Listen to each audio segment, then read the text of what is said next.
Existe uma crença quase religiosa em nossa sociedade, um dogma tão profundamente enraizado que questioná-lo é visto como uma heresia. A de que a educação estatal é o grande motor do progresso, da igualdade e do desenvolvimento individual. Somos ensinados desde cedo que a escola pública, gratuita e obrigatória, é um pilar sagrado da civilização, um presente benevolente do Estado para iluminar as massas. Mas e se essa premissa fundamental for uma mentira?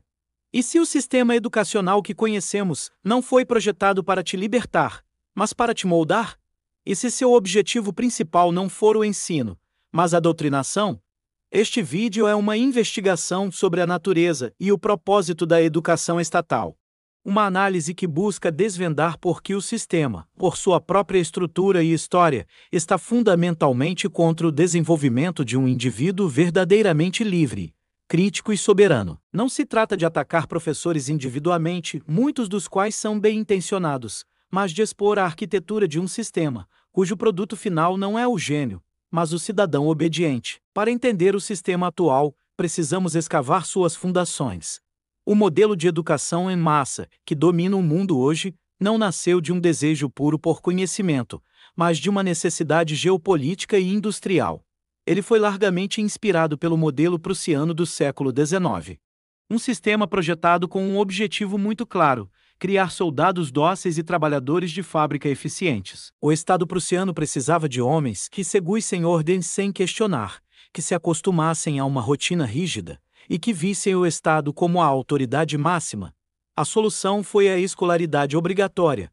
As escolas foram estruturadas como fábricas. Sinos para marcar o tempo.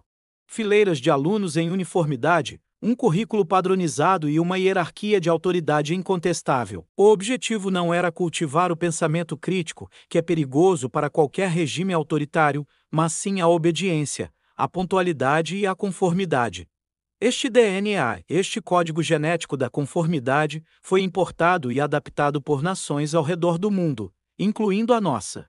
E permanece intacto até hoje, escondido sob uma fina camada de retórica sobre desenvolvimento do potencial humano. Pense na estrutura da sua própria experiência escolar. Você foi ensinado a memorizar fatos para passar em provas, não a questionar a validade desses fatos. Você foi recompensado por dar a resposta certa, não por fazer a pergunta mais inteligente.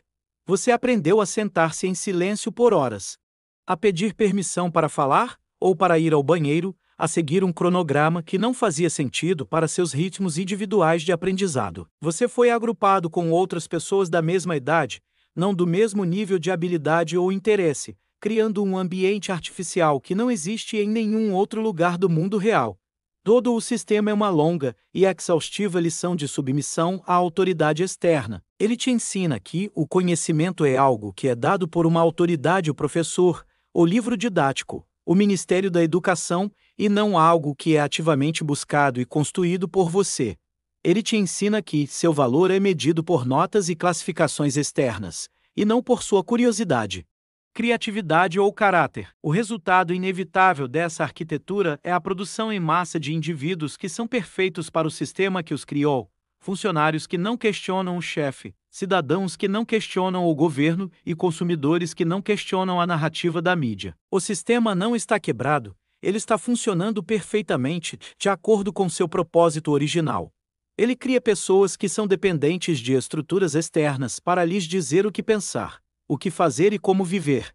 Ele sufoca a centelha da individualidade, do empreendedorismo e do pensamento dissidente, pois essas são ameaças diretas a um sistema que prospera na uniformidade e no controle. A pergunta, doutrinação ou ensino, torna-se quase retórica quando se analisa a estrutura. Um sistema financiado, controlado e operado pelo Estado terá sempre como seu principal incentivo a perpetuação e a legitimação do próprio Estado. Ele nunca ensinará, de forma genuína e profunda, as virtudes da desobediência civil, do ceticismo radical em relação à autoridade ou da soberania individual, pois isso seria o equivalente a ensinar um escravo a forjar a chave de suas próprias correntes. Se a estrutura da escola estatal molda o comportamento, o conteúdo do currículo molda a mente. E é aqui que a doutrinação se torna mais explícita. O monopólio estatal sobre a educação significa que um pequeno grupo de burocratas e ideólogos tem o poder de decidir o que milhões de crianças aprenderão, qual versão da história será contada, quais ideias serão consideradas aceitáveis e quais serão omitidas ou demonizadas. Essa centralização do conhecimento é a ferramenta mais poderosa para a engenharia social. A história, nas mãos do Estado, deixa de ser uma busca pela verdade e se torna uma mitologia de justificação. As guerras são recontadas para glorificar as ações do governo.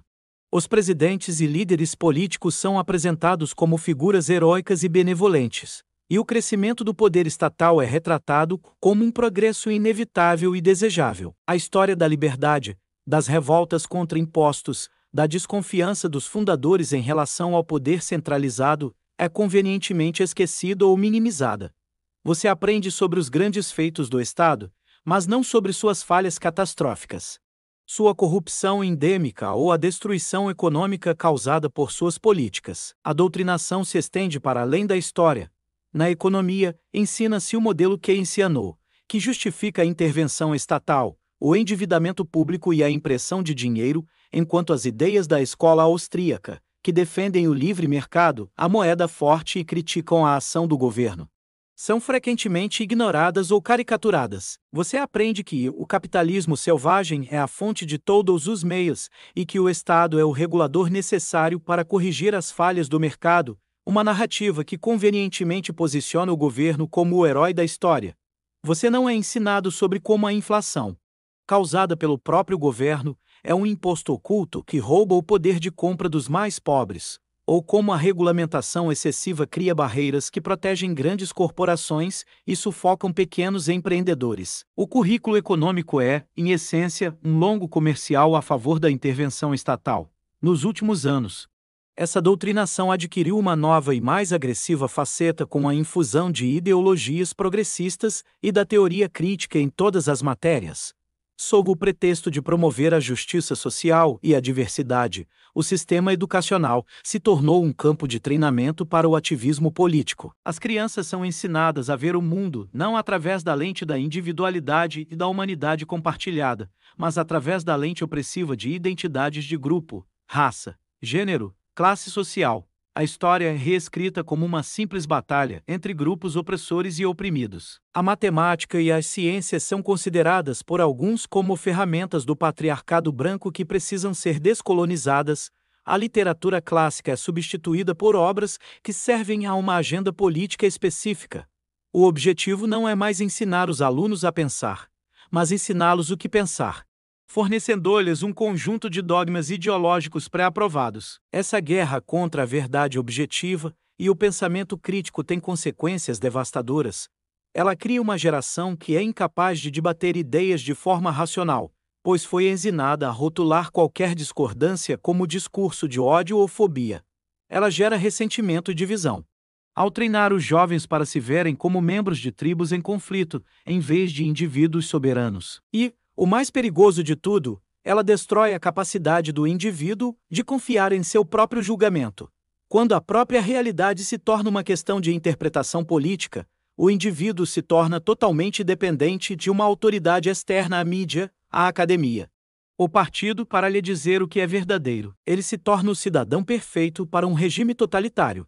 Alguém que não apenas obedece, mas que acredita apaixonadamente na ideologia que o escraviza.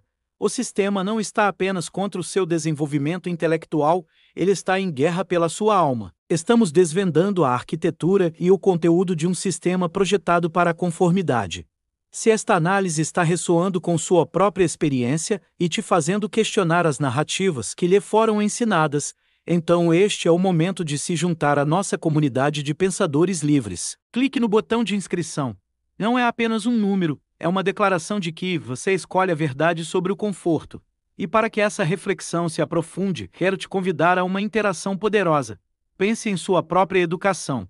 Nos comentários, compartilhe uma única ideia ou verdade que você aprendeu na escola e que, mais tarde na vida, descobriu ser falsa ou uma forma de doutrinação. Vamos transformar a seção de comentários em um mosaico da nossa desprogramação coletiva, um testemunho do poder do pensamento independente. Diante de um sistema tão massivo e entrincheirado, a reação inicial pode ser o desespero. Se a escola foi projetada para nos limitar, como podemos escapar? A resposta não está em uma reforma política, que seria inevitavelmente capturada pelos mesmos interesses e controla o sistema atual. A resposta é uma rebelião. Mas não uma rebelião nas ruas, e sim uma rebelião na mente. A solução é se tornar um autodidata. O autodidatismo, neste contexto, não significa apenas aprender coisas por conta própria. É uma filosofia de vida, uma declaração de soberania intelectual. É a decisão consciente de assumir a total responsabilidade pela sua própria educação, de se tornar o curador do seu próprio conhecimento e de construir ativamente a mente que você deseja ter, em vez de aceitar passivamente a que o sistema tentou lhe dar. Vencer o sistema não significa destruí-lo, mas torná-lo irrelevante para o seu próprio crescimento. A primeira etapa da rebelião do autodidata é a desprogramação. Você precisa, ativamente, desaprender as mentiras e as meias-verdades que lhe foram ensinadas. Isso exige uma dose maciça de ceticismo e a coragem de questionar tudo. Leia os livros que não estavam na sua lista de leitura escolar. Estude os historiadores que oferecem uma perspectiva diferente da oficial. Aprenda sobre as escolas de pensamento econômico que foram omitidas. Mergulhe na filosofia que celebra o indivíduo em vez do coletivo. Em vez de aceitar as conclusões da mídia ou da academia, vá direto às fontes primárias. Leia os documentos originais, os ensaios, as cartas. Este processo é desconfortável. Ele vai abalar as fundações da sua visão de mundo. Mas é o único caminho para se libertar das correntes mentais que o sistema colocou em você. É o ato de limpar o terreno para que algo novo e autêntico possa ser construído. A segunda etapa é a construção ativa do seu próprio currículo. O mundo moderno, apesar de todos os seus problemas, oferece uma vantagem sem precedentes para o autodidata: o acesso quase ilimitado à informação. A intranet, se usada corretamente, é a maior biblioteca da história da humanidade. Você pode aprender com os melhores professores do mundo através de cursos online. Pode ouvir os pensadores mais brilhantes em podcasts e palestras, pode acessar milhões de livros e artigos com um clique de um botão. A tarefa do autodidata é se tornar um mestre da curadoria. É aprender a separar o sinal do ruído, a identificar fontes confiáveis, a construir uma rede de conhecimento que seja ampla e profunda. É seguir sua curiosidade, mergulhando nos tópicos que te fascinam, e não nos que um burocrata decidiu que você deveria aprender. É entender que a verdadeira educação não é um processo finito que termina com um diploma, mas uma busca que dura a vida inteira. A etapa final e mais importante é a aplicação do conhecimento. A doutrinação estatal cria teóricos passivos, a autoeducação cria praticantes ativos. O conhecimento que não é testado no mundo real é inútil. Se você estuda filosofia, aplique-a para se tornar uma pessoa mais virtuosa e resiliente. Se você estuda economia, use-a para tomar melhores decisões financeiras e para construir sua independência. Se você estuda história, use-a para entender os padrões do poder e não ser enganado pelas narrativas atuais. O autodidata é um cientista da própria vida, constantemente formulando hipóteses, testando-as e aprendendo com os resultados. Ele entende que o objetivo do conhecimento não é passar em uma prova, mas sim se tornar um ser humano mais capaz, mais livre e mais eficaz. Ele transforma a informação em sabedoria e a sabedoria em ação. O sistema está, de fato, contra você. Ele foi projetado para te manter dependente, obediente e conformado. Mas a boa notícia é que você não precisa ser sua vítima. A porta da cela está aberta, basta ter a coragem de sair. Ao abraçar o caminho do autodidata, você realiza o ato mais revolucionário possível. Você retoma o controle sobre sua própria mente. Você se torna o arquiteto da sua alma, o mestre do seu destino.